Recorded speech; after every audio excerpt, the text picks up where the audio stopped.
given the weather and given the circumstances. We don't like to think of it as a sport utility vehicle.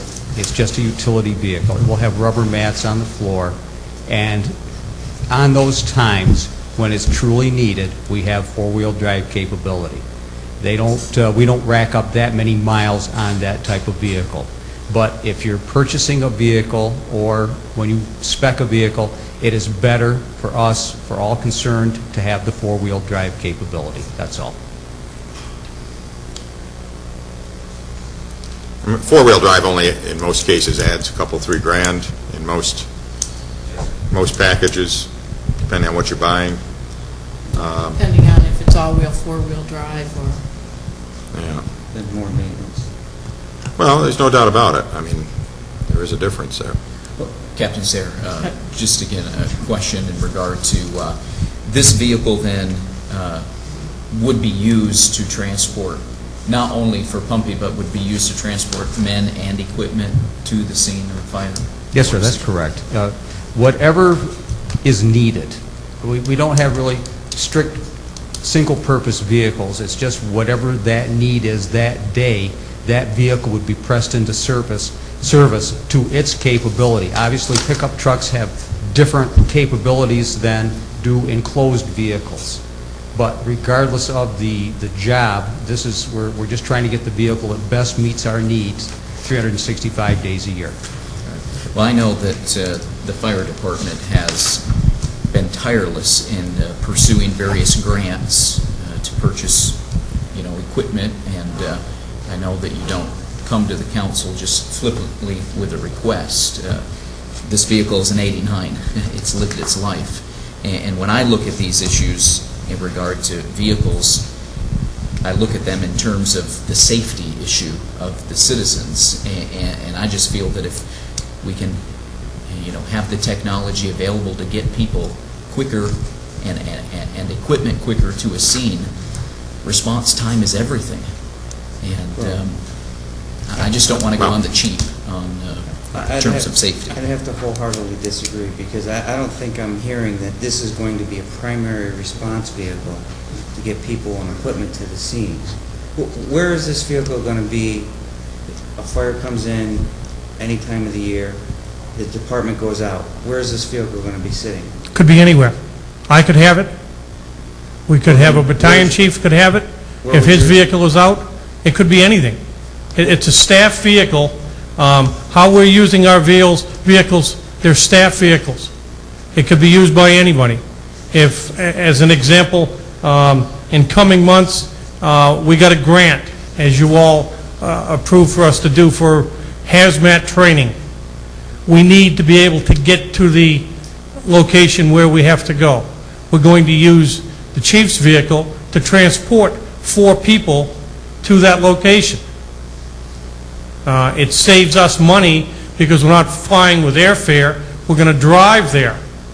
But they're going to use the chief's vehicle because that's the best one that we have available to send for this purpose.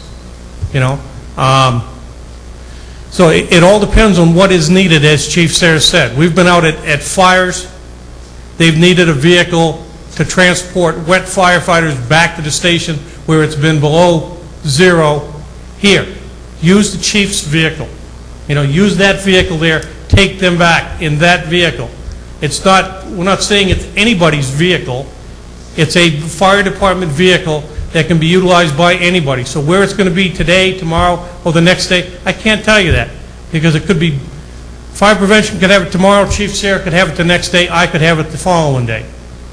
Whatever we need to do, we do. I understand what you're saying, but generally speaking, aren't vehicles assigned to duties, and something comes up and it has to be used, that's fine.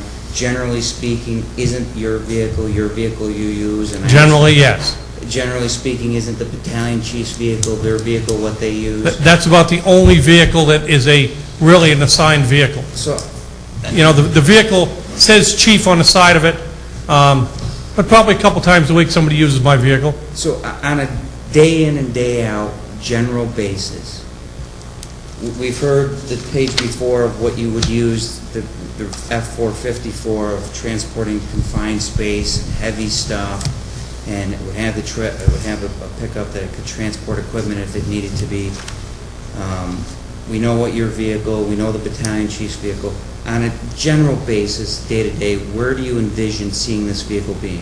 The administrative staff, as it says in the write-up, Which would be, could be Chief Sayre, could be myself, could be fire prevention, Are you training officer? could be the training officer, the administrative staff. so, okay, now where would the other 4x4 brand-new truck be? The one with, which truck you talking about? The one we got last year that was used by, That's used one by we were- fire prevention. so that's, it just seems to me that, you know, Is that the one in the background? In the grassy knoll back. yeah, I guess I guess it's the new truck. No, I think that's my current vehicle in the background.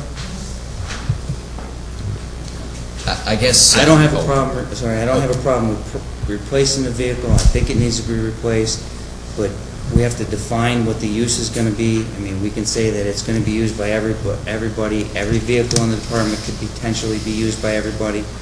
If what it's going to be used for is transporting people and equipment, Yes. I think that then something along the lines of what the mayor's saying, of something most feasible and economical, a big van with seats and room in the back to put equipment in that's easy to get in and out of would make the most sense.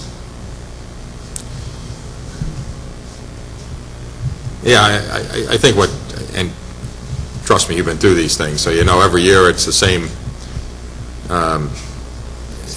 argument as we dwell on relatively little things. I do think there's some consternation over, if you say it's to transport equipment-laden firefighters who are cold back, I would be hard-pressed to try to put them into a two-door Blazer. I mean, you couldn't even get into the back seat, probably. I'm not sure they make those anymore. Right, you don't see them around much. Well, they replaced them with the Trailblazer, I think.